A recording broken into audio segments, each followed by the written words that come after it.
Welcome to today's event.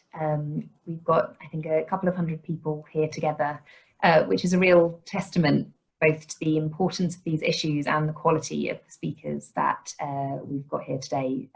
So I'm very grateful that you found time in this extremely busy and extremely challenging period. My name is Imogen Parker. I'm the head of policy for the Ada Lovelace Institute. We're a research institute based in the UK with the remit to ensure that data and AI work for people and society.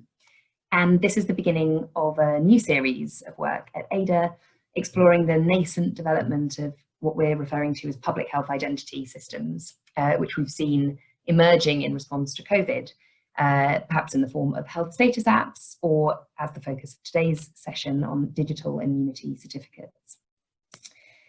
I think it's fair to say that the use of public health identity systems, perhaps pre-COVID, in the UK context at least, would have been unthinkable. The use of an identity system to shape how citizens could access part of society with perhaps employment, access to physical spaces, travel or social interactions contingent on bringing personal health data into the public sphere and essentially streaming society around the risk of infection or transmission, would have been a really challenging notion up until even a few weeks ago. I think the risk that COVID has posed to individuals, that it's posed to society, to all of us, has suspended the usual balance of rights and freedoms and justified an incursion on liberty and a curtailment of rights, really, for the sake of public safety. And in response to COVID, we've seen the discussion of public health identities, underway from governments across the political spectrum in one form or another. So everything from China's use of health codes through their Alipay and WeChat apps, which come with a QR code to show authorities, all the way through to Germany, which is obviously in a very different pace politically, has a very different approach to the use of data and privacy in society. And they've asked the German Ethics Council to consider a possible programme around immunity, and we're expecting them to report back in early June, so any day now. In the UK context, both Health Secretary Matt Hancock and the CEO of NHSX, the NHS digital arm, Matthew Gould, have confirmed that there is nascent work underway to consider an immunity certification system. We know it's explicitly part of Dido Harding's new remit as part of the Track, Trace and Test programme. And we know that the government is in talks with various facial recognition and digital ID companies. And that, of course, links to another side of this, which is that of private organisations and private requests for immunity certification. PwC are trialling digital health passports in Spain. Ernst & Young are trialling CoronaPass apps for employers and clients. And in Estonia, we've seen founders of TransferWise testing an app reporting probabilistic assessment of immunity status. And that's being tested with various companies, including hotel chains. So while there is little in the public domain currently about the technical design options or the sort of policy framework, the legislation that might go around this, the uses really of this, I think it's clear that thinking is underway from governments, from employers, from private entities. And the rollout now of an accurate antibody test really might unlock movement on this agenda at pace. So that's really takes us to the motivation for today's event. We thought it was important to convene this conversation today and the ongoing series that we have begun to consider the social issues, the evidence thresholds, the legal structures and policy architecture that might go around this, as well as the technical issues and really the deeply political questions that need to be in frame for any of this work. The notion of a public health identity, formally or informally streaming society around health, is such a critical and such a thorny issue that we felt the need to explore this collectively and publicly. So to help us do that today, I am so delighted to welcome four really leading experts from different disciplines to help us discuss these questions today. We have Danny Altman, who is Professor of Immunology at Imperial College London, Virginia Berridge, Professor of Health and History and Health Policy at the London School of Hygiene and Tropical Medicine, Robert West, Professor of Health Psychology at UCL, and Edgar Whitley, Associate Professor of Information Systems at the LSE. So a fantastic lineup bringing very different disciplinary approaches to these questions. And I want to start first of all by turning to Danny to help us ground the event in the latest science around immunity and antibodies. So Danny, it would be great to just hear what we know about antibodies, what we know about immunity, and what the issues are from the scientific perspective. Well, I think probably the most useful thing I can do for this discussion is do you 5 or 6 minutes on the the caveats and limits of our knowledge on antibodies and antibody testing and what I think it means at the moment. So the best way I can describe that, imagine that I travel on the London Underground tomorrow and breathe in a load of SARS-CoV-2 virions up my nose. What could happen to me after that, and what would the implications be? So I've been exposed to lots of virus. I may or may not develop symptoms. I may or may not know I've got it. And let's say that I do get some kind of symptoms. I may or may not be able to access a PCR test, which may or may not accurately describe whether I've got amplifiable virus on board, depending on whether it's a good test, whether they did a good swab, and whether I was in that window when there's infectious virus available. I might then decide, once 14 days have gone by and I've developed a bit of immunity, I might then decide to try and confirm whether or not this was COVID-19 by getting an antibody test. So depending on where I am, including which country I am in, I get access to many different tests, which might be part of public health or might be privately available and sort of purchased off the cuff by me.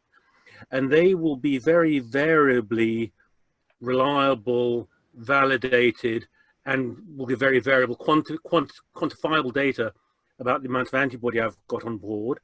They'll also, depending on the details of that test, be more or less prone to confounders, like how much cross-reactive antibody I've got on board from my prior exposure to common cold viruses, because some of the tests seem to pick that up and some don't.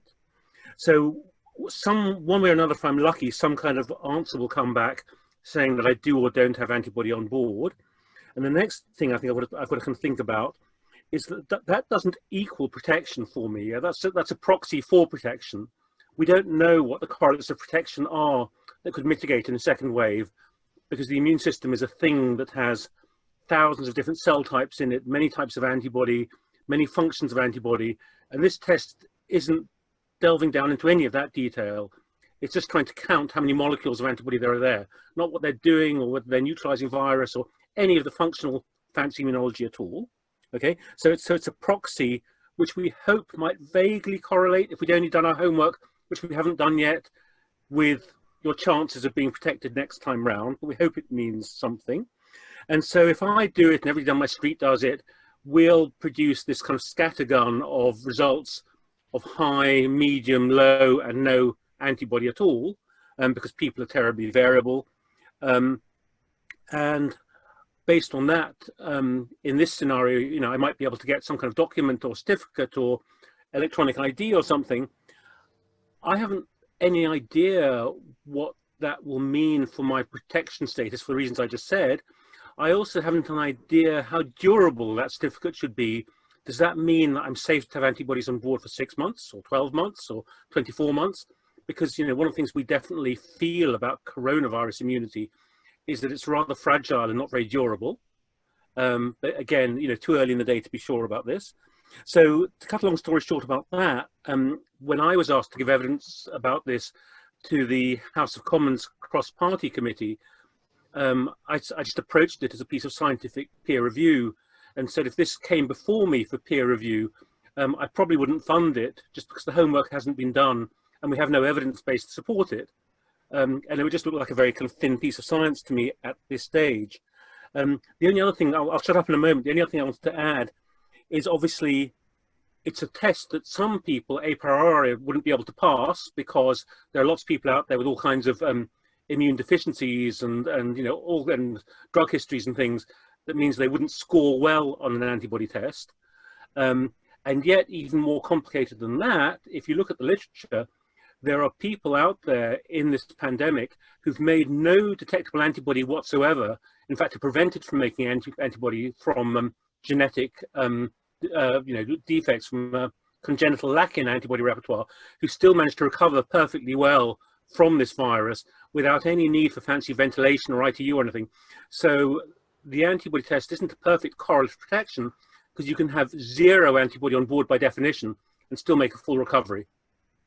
So yeah, so I hope that's useful in terms of a few of the kind of caveats and confounders that my take-home messages. You can do the test, very, very variable. It doesn't equal protection. It may or may not be a good proxy for protection if we only knew, but we don't. No, I'll shut up with that.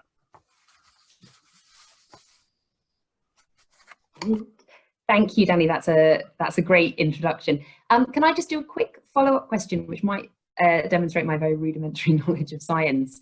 You talked about antibodies and what we know about the risk of infection. Is that the same as the risk of transmission? Do the two go hand in hand, or because I think that's the other piece of this. There's the risk to an individual, but then there's also what that. Yeah, okay, good point. So it's a surprisingly more complex to answer question than you'd imagine. So the simple fact, fact that we know is that there's pretty good evidence that as soon as I'm making detectable antibody, I'm almost certainly not shedding virus anymore. That maybe that is some kind of evidence for causal relationship between making antibody and neutralizing virus. And I think one of the confounders, for example, in this endless debate about whether children are safe to go back to school or not, is that children can have a ton of virus up their nose, could be sneezing it and spitting it all over each other and their dinner ladies and their school teachers, and infecting each other, might make little antibody and might never become ill. So yeah, being ill, making antibody, shedding virus are kind of different but related things. That helps. That definitely helps. Thank you so much. It doesn't make today's conversation any simpler, but I think it's really important that we start from the realities of where the science is and what we really know about this before getting further through. So I want to now turn to Robert, and I wondered if you could perhaps introduce some of the issues or some of what we might predict perhaps around the social and behavioural questions that might arise from immunity or immunity testing certification in particular. And what I wanted to do is just to set a framework to help to understand all of the issues that one has to consider. And obviously, particularly, I'm interested in the social and behavioural issues. And this is a framework that we think applies to really any policy or intervention that you might be considering. And the purpose of it is twofold. One is to provide a way of seeing all these considerations, these evaluation criteria together, because they interact with each other. And the other is to make sure that they all get considered, because one of the things that often happens when you're considering policies, the human brain being what it is, the limited channel capacity, is we think of one thing and we think of another thing, and then someone else thinks of another thing, but we find it very hard to put it all together. So it's very good to have systems that we can use to look at everything in the round. So the criteria go under the acronym APEASE, and as you can see on the screen, they're just pretty straightforward ones. In principle, in practice, doing the evaluation using these criteria is often quite complex. So what I'm going to do is I'm just going to define these, and then I'm going to see how you might apply them in the situation of the immunity certificates. So acceptability is obviously the extent to which this is acceptable to key stakeholders. Now, remembering that different stakeholders may have different interests. So employers will have different interests from employees. People who are vulnerable may have different interests from others. Obviously, the political establishment has different interests from perhaps from other members of society. So that's one factor, and those may be competing. The second thing is practicability, and this is obviously, as you've just been hearing, a particularly important issue here. Can you roll out the kind of thing that you think you're rolling out, or that you might have proved in the laboratory at scale as intended, with all the different things that can get in the way. In clinical medicine and in behavioural science, we talk about the difference between efficacy and effectiveness. And so efficacy will be, you know, does this intervention work in the ideal situation of a randomised controlled trial? And effectiveness is what happens when you roll it out. That's that, and that is affected by practicability. But then we get to effectiveness. Now, by effectiveness, what I mean is, does it achieve your objectives? And one of the things that I think has been a little obscure here are exactly what are the objectives. We know in general terms that, you know, we have some vague idea that we want the economy to get moving again, we want businesses to be able to operate, we want people to be able to go about their lives, but these are potentially competing objectives in some situations. And one of the things that's very important here is to set benchmarks against which you think you're doing okay, or you're failing to meet your objectives. Then the fourth thing is affordability. Affordability is different from cost effectiveness, because it doesn't matter how cost effective something is in principle. If you can't afford it within your budget, you can't do it. And I think one of the issues here we have to consider is not just is it affordable to the public coffers, as it were, but so employers, and what about to people? And not just affordability of the test, but affordability of the consequences of the tests. Is there something going on here which is going to make life difficult from an economic point of view for people? And then fifthly, we have the issue of spillover effects, which I think are going to be potentially enormous here. What are the unintended consequences? These can sometimes be good, but they don't have to be bad, but very often they are unwanted. And finally, equity. Is this going to increase or decrease inequalities? So if you then apply this to our situation here, and all I could do really in the time is just set out a few headlines. First of all, with acceptability, there's going to be a general issue of trust and the need for the thing to be perceived to be fair. Even if it works brilliantly, there will be an issue there. But of course, as I've already alluded, there's going to be different vested interests at stake here. Employers may have one and employees may have a different one, and that's all going to have to be negotiated. In the issue of practicability, I think one of the things that as a behavioural scientist you come to realise is that if you can think of something, someone somewhere is doing it. So it's not a question of whether there will be fraud, it is purely a question of how much and how you're going to detect it. It may be very small, it may be very large, depending on the systems that are in place. But we need to build that in, prevention and detection. And then there's the issue of error correction. Mistakes will occur, as we've already heard. In fact, they may be quite considerable. What are we going to do about that? How do we build that in? Because it would be, obviously, the consequences could be extremely damaging. Effectiveness, you've already heard about from Danny, and I think this is absolutely critical. For me, this is, I don't even know, frankly, with the technology that I've seen, how we're going to tackle this. But it is important that people understand the difference between sensitivity and specificity and predictive value of a positive and negative test result, which I tried to teach medical students for about a decade at St George's, and I'm not sure I ever succeeded. I think I succeeded for about 5 minutes, but by the time I talked to them after the lecture, it had gone. But so it's a tricky one. Affordability, who pays, will it be affordable, and will it be worth it for them? Spillover effects, I mean, the most obvious one potentially is social division, but I'm sure people can think of others. And finally, as we know, COVID is already having an enormous effect in exacerbating inequalities in society. And I think there's a risk, obviously, that something like this might do more. I mean, so all of these things, not to necessarily be universally negative, what they are criteria to evaluate whatever policies and tools we come up with. So I shall stop there and stop sharing my screen. Fantastic, thank you so much. I'd like to turn now to Virginia, who perhaps might shed some light on some of those different categories, thinking about other periods in health or other parts in history where something similar might have happened. I wonder if you've got any examples, kind of instructive lessons for this situation that we should be thinking about. Thanks very much. Am I on full screen? I think looking at history, in general, the idea of singling out groups of people in the population through some kind of certification system, either sometimes as it's been done for restrictive purposes or for preferential treatment, has been fraught with difficulties. And I think a key message is that it's tended to exacerbate privilege and divisions within society. And I'm going to take 3 historical examples to look at that. The first one is yellow fever, which the American historian Catherine Oliverius has written about.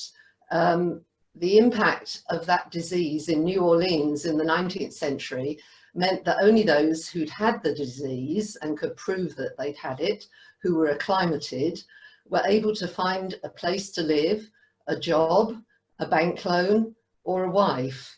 And those certified people were at the top of the tree.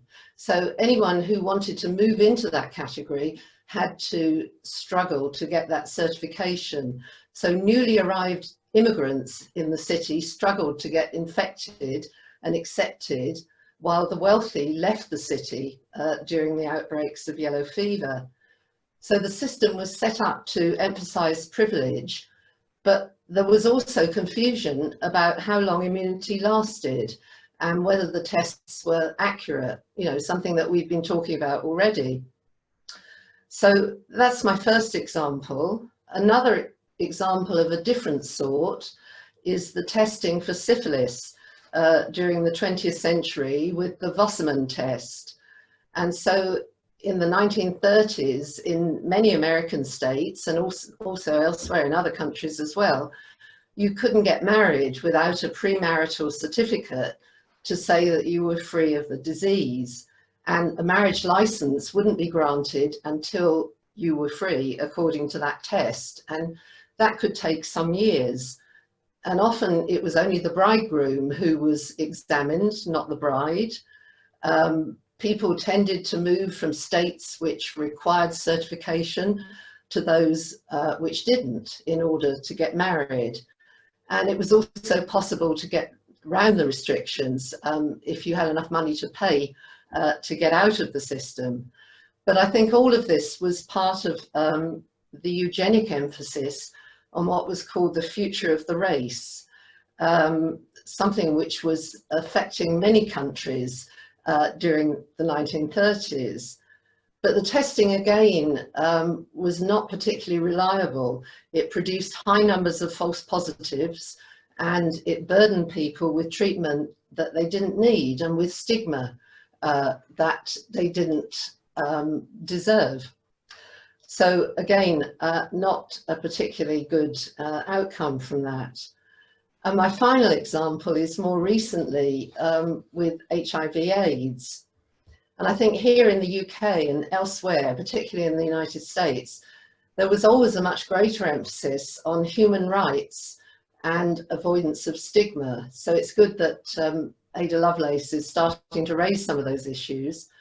Testing for HIV and what it meant was hugely controversial in the early years when there were no effective treatments. But the commercial sector, in particular insurance companies,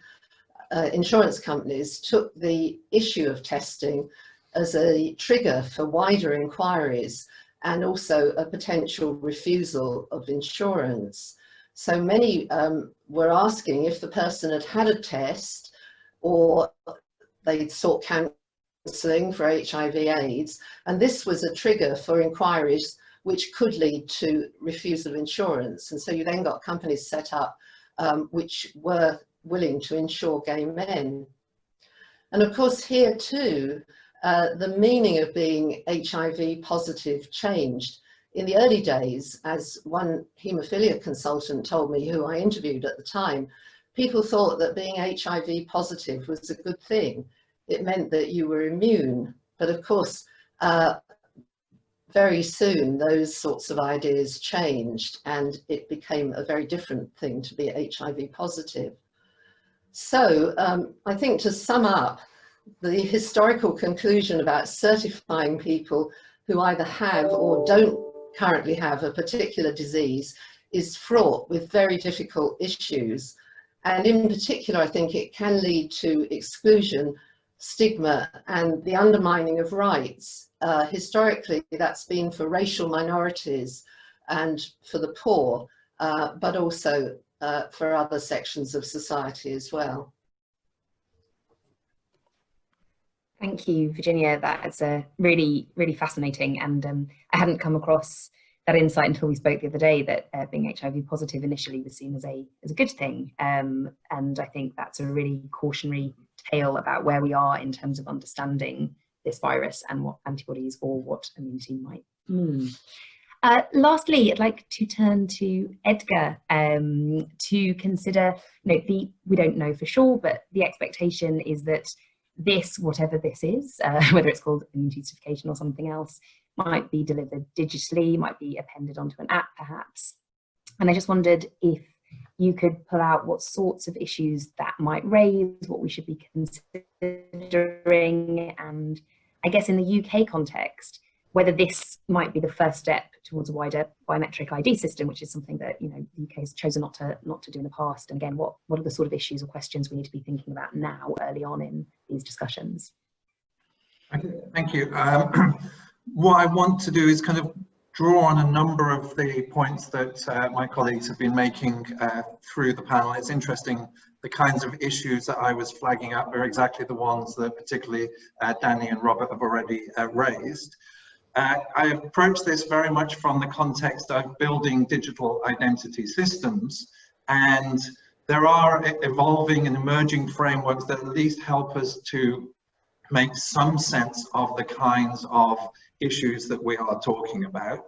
In the Q&A, John Crowcroft has pointed out that talking about it as being immunity is perhaps not necessarily the way forward. Perhaps it might be at least conceptually more useful to say we now are starting to develop an attribute that we can link to a person, and that attribute has antibodies. And that's as far as we can go with all of the caveats that Danny raised at the very start.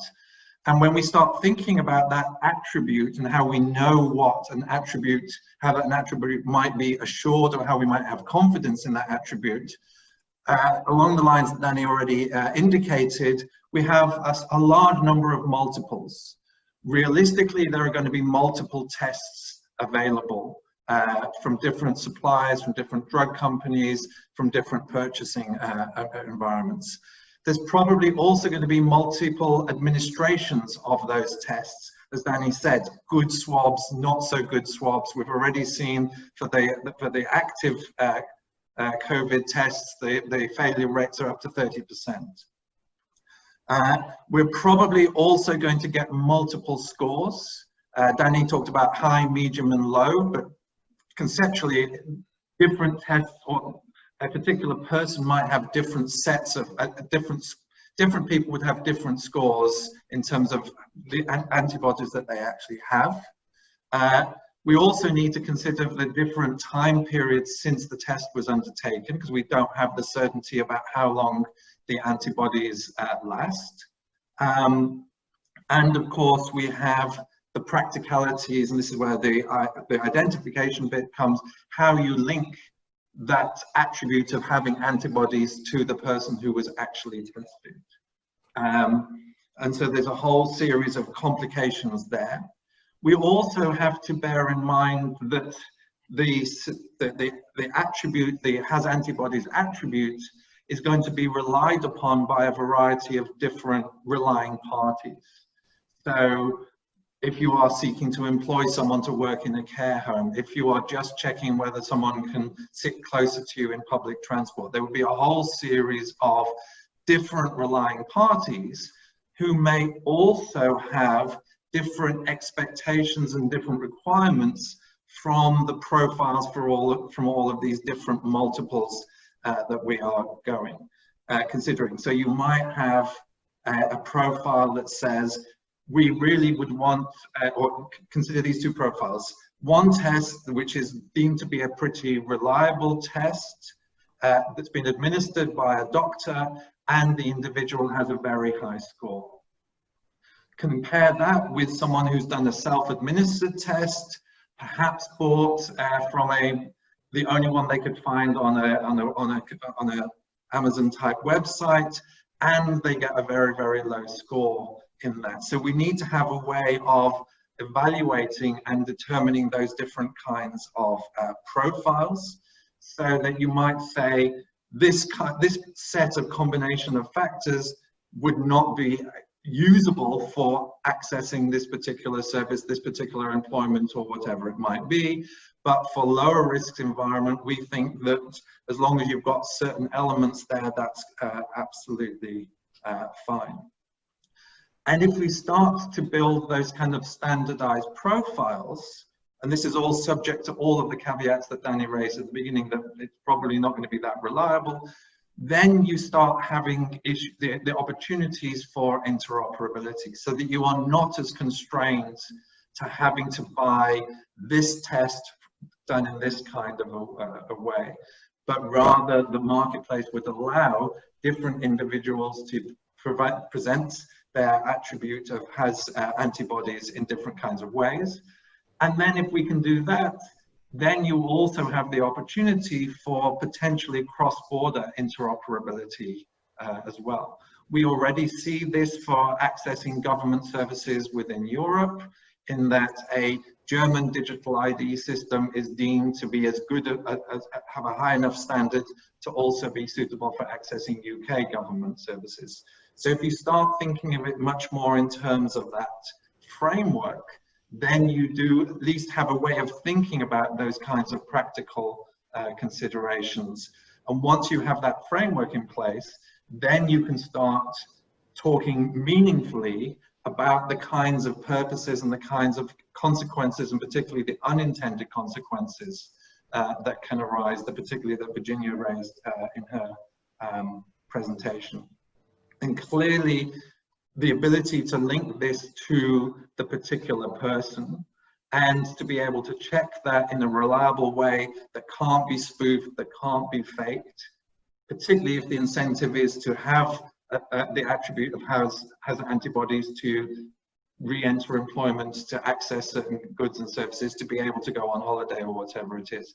So the risk of fraud, if the opportunities afforded to people with these antibodies, becomes very, very significant. But I'll pause at that point.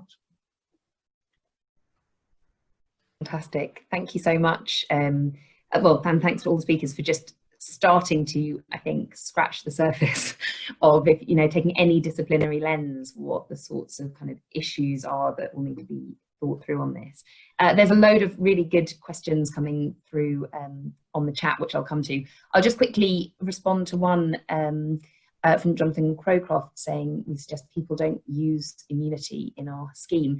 That's something we've really been wrestling with for everything that Danny said. Clearly immunity isn't the right word for us to be using, at least now. It does seem that that is the policy shorthand.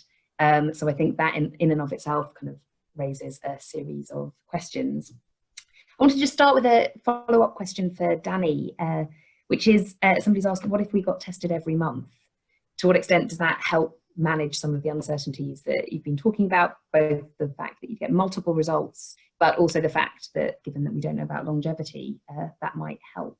Is that, you know, does that help kind of provide greater reassurance, or does that not really reduce many of the serious questions? So a few points now. So obviously lots of the caveats that I put in place, it wouldn't help at all, would it?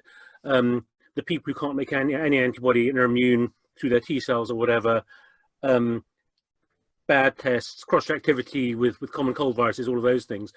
It helps enormously on the other question of durability, because you'd have the most amazingly reliable within those constraints data set over time. So you'd have nailed the durability issue, yes, but you'd still have all the others. Great, thank you. And then there's a couple of questions coming in, and a question that I had as well about vulnerability or unequal outcomes, which I'd like to put across the panel. So Pete Wells asked a question. We know that coronavirus has unequal outcomes. PHE says that one of the factors in that inequality is occupation. Nurses, social workers, taxi drivers, etc., have all had higher increase in deaths. Could immunity testing or certification play a role in reducing any of that inequality, and what the secondary impacts might be of that in this situation? And then I think there's a flip question, which is looking specifically at vulnerabilities and saying, well, actually, could this exacerbate vulnerabilities, or what vulnerabilities would we need to speak to? I wonder if any of the panel had thoughts on how that might play out. I struggle to think of how it could make things better in terms of Perhaps Robert, you're the natural first person to go to. Yeah, sorry. So I struggle to think that how it might make things better in terms of inequalities, or to reduce them. I think that, you know, for all kinds of reasons, when we're thinking about you know, who is at risk at the moment from the virus and who's at risk of serious disease having got the virus, we're seeing, you know, inequalities there. I mean, it will be interesting to see to what extent any of this is related to antibody production and whether there's any interaction there. I'd be interested in Danny's views on that. But I think, for me, listening to Danny at the beginning, I was thinking, you know, is this a non-starter? I mean, are we even at the point where it's a serious proposition? And I think my worry here is that something can become a serious proposition just because it seems like you know, the priors are there, and it doesn't matter how much evidence comes in that this really isn't working or isn't going to work. It builds up a momentum, and I think there's, you know, I think it's slightly worrying to me that, you know, there are groups and countries that are seriously considering this at the moment, when we don't have something which it seems would even do the job that you would hope that it would do, irrespective of everything else. Thank you. Yes, Danny, please. Yeah, sorry, a quick point. I'll hog it. But so my immediate response to that question, in terms of unforeseen consequences, is that my hunch is that the best way to get a high level of antibodies is to be exposed an awful lot of times. So I suspect that if you surveyed the population, which we've never managed to do, the people who are building up the most antibody are the frontline workers who are exposed over and over and over again, although many of them still seem to be susceptible. So there's a risk that you kind of hive off a subset of society who are super exposed, super at risk, but can get very, very well certificated because of that risk they faced, which would be a sort of bizarre, unforeseen consequence. And they have to not be dead as well. And not be dead, indeed.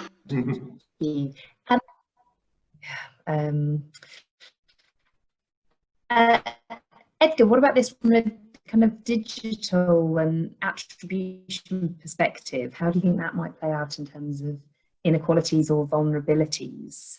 Yeah, so of course the thing we've got to remember is obviously the presence of... Do you want to... Sorry.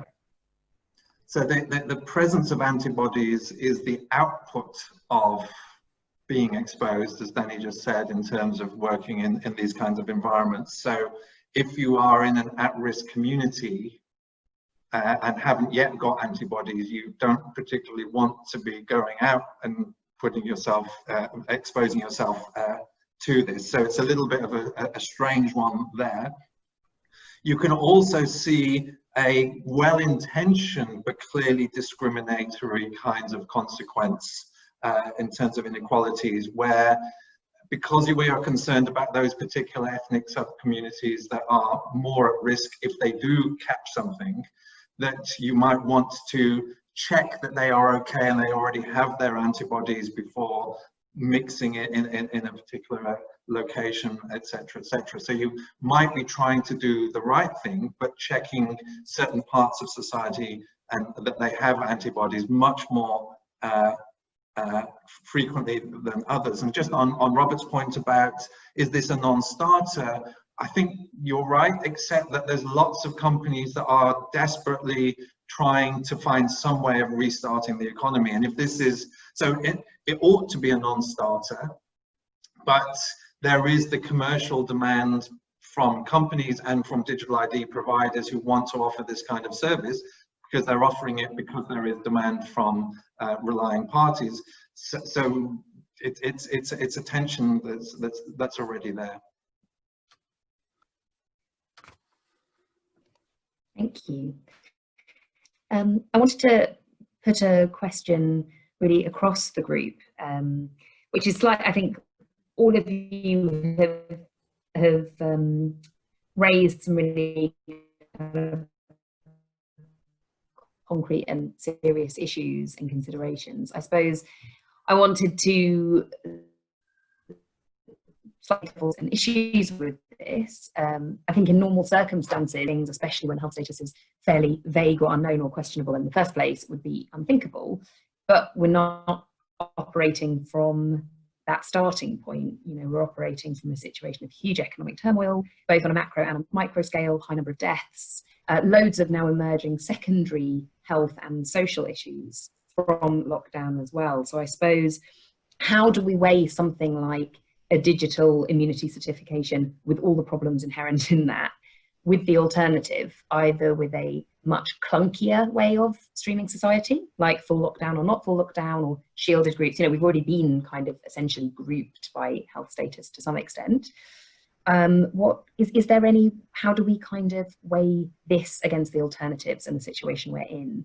Is there a more nuanced way? Is there a better way of balancing public health and liberty? And that's really a question for, I think, for all of the panelists. I don't know if anybody wants to come in. Well, I'm always happy to give it a go, and then stand to be corrected. But I think you see, I think that the problem here is that when you see something like this that looks like a technical fix, it dominates people's imaginations, and there's an opportunity cost, because then people are not looking at other solutions. There are lots and lots of different ways of tackling this issue, from a health point of view, from a public health point of view, and from an economic point of view. For example, in relation to the economic point of view, there are ways, and I think many of us think it will have to happen, not just because of this pandemic, but because we could expect future ones as well. There are ways of building an economy that is much more resilient to this kind of infection by virtue of the way that it operates. You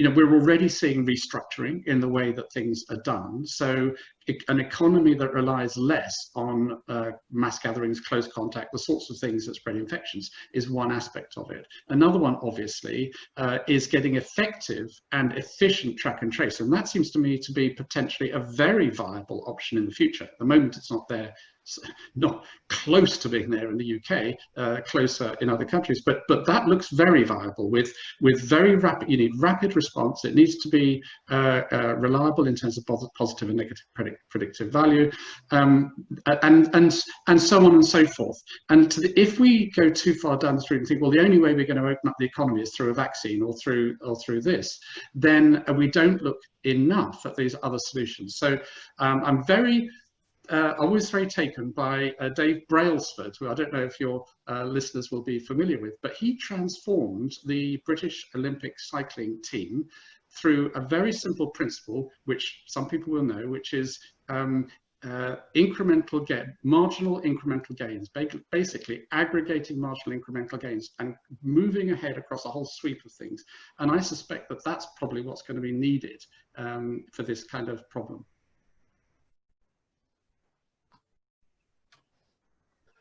I can do my bit. So I think that's really, really interesting, because, you know, if this question is, you know, if we have to have some sort of solution to ease lockdown and reopen the economy, what would it be, and how could we stratify society?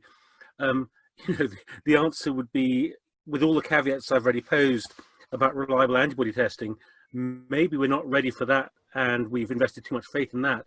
But, you know, we have biomarkers of risk, and they are being old, being male, being obese, or being a member of an ethnic minority.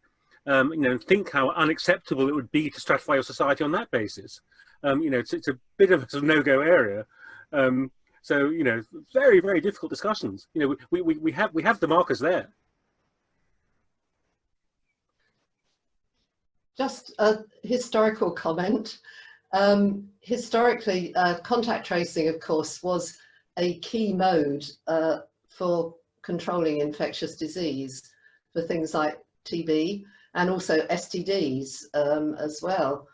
And I think that's a history which has tended to be a bit forgotten, very much, you know, located in local government with the medical officer of health sending out contact tracers into the community. So, I mean, that's another model that we could be looking at from the historical point of view. Thank you. Virginia, can I just stay with you? There's a question that's come in, which is whether you've come across any examples of good practice by health bodies, either in the current or in the past, relating to the issues of bias and discrimination in the testing the public health sphere that you mentioned. I mean, you've just referred to one now, but I wondered, as well as the kind of cautionary tales, I suppose, in terms of what health bodies do or what governments do to manage that bias and discrimination. Is there any examples to point to? Well, I think there's a point that's been made about syphilis testing in the States, is that it did actually impact in certain communities in reducing levels of syphilis, and that was found when they did widespread testing at the time people went into the army at the outbreak of the Second World War, that syphilis levels were lower than might have been expected. So there is the argument that sometimes a kind of punitive response can, although it's punitive, a punitive form of public health, can bring about a, in inverted commas, good result. But it's the other issues that are involved with that which are also important.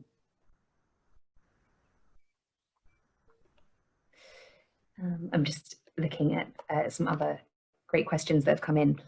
I think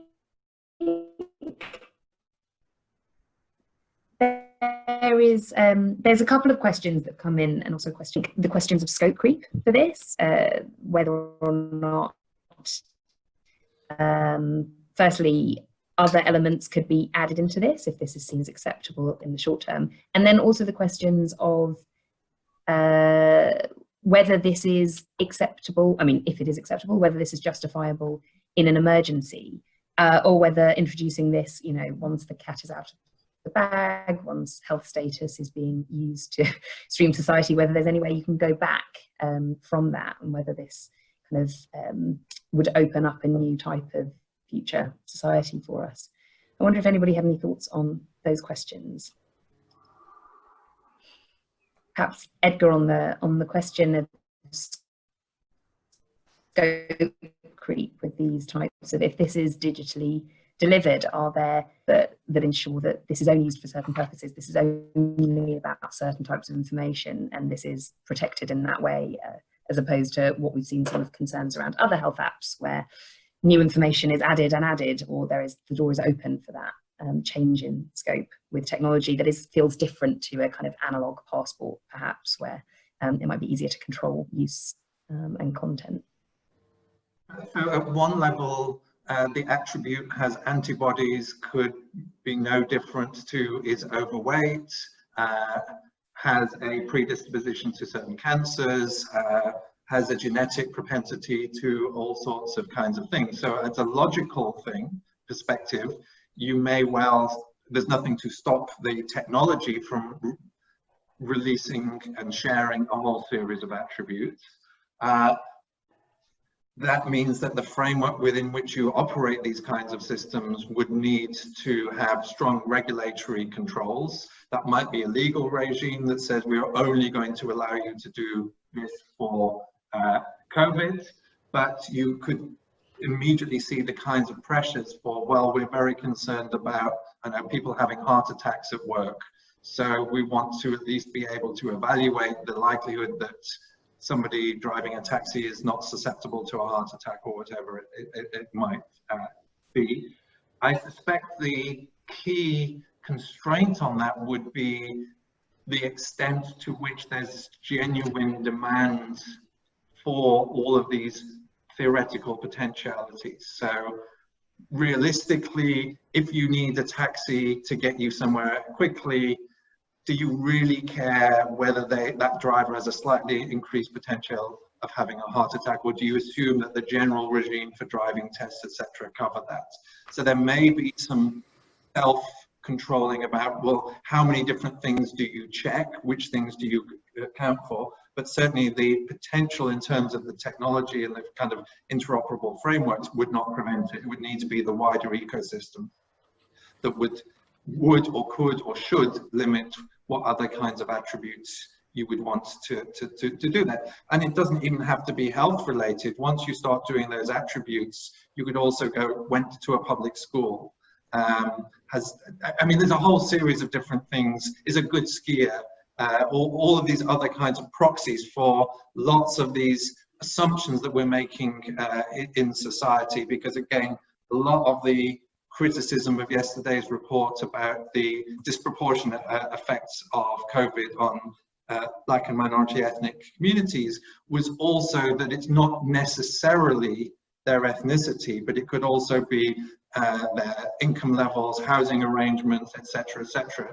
And so we need to open up many of those conversations and not just say, oh, because the one measure suggests that's the causal link to the kinds of concerns.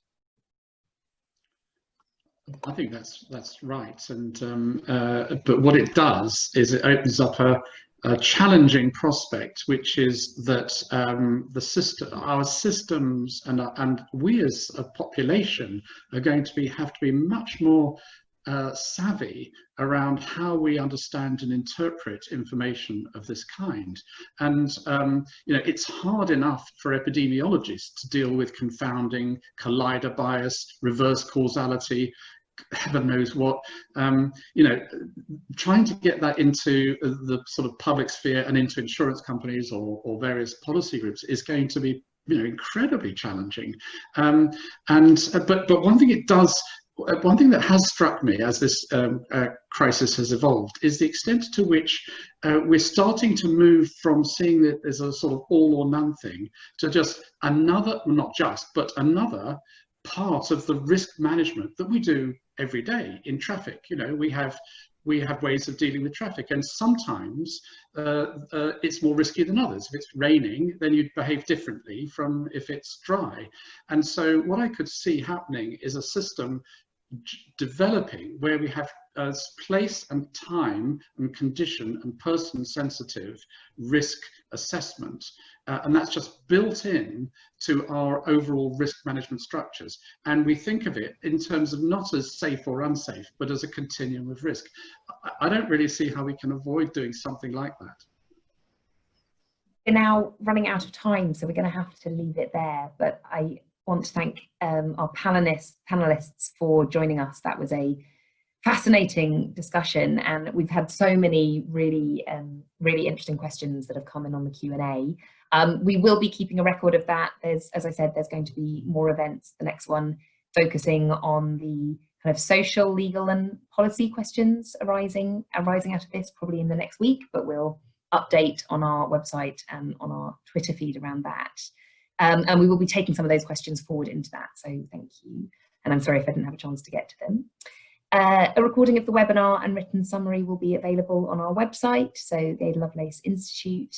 And if you want to go to Twitter to Ada Lovelace Institute or our website, or at Imogen Parker, there's more information about the series of events. We'll be updating the work that we're doing. We're going to be monitoring these technologies as they move forward across the globe. And we've also just published a long read surfacing some of the key issues around immunity certification, some of which we went into, you know, much deeper space on today. So I'll leave it there. Just thank you everyone for engaging with this. Thank you to the speakers for joining us.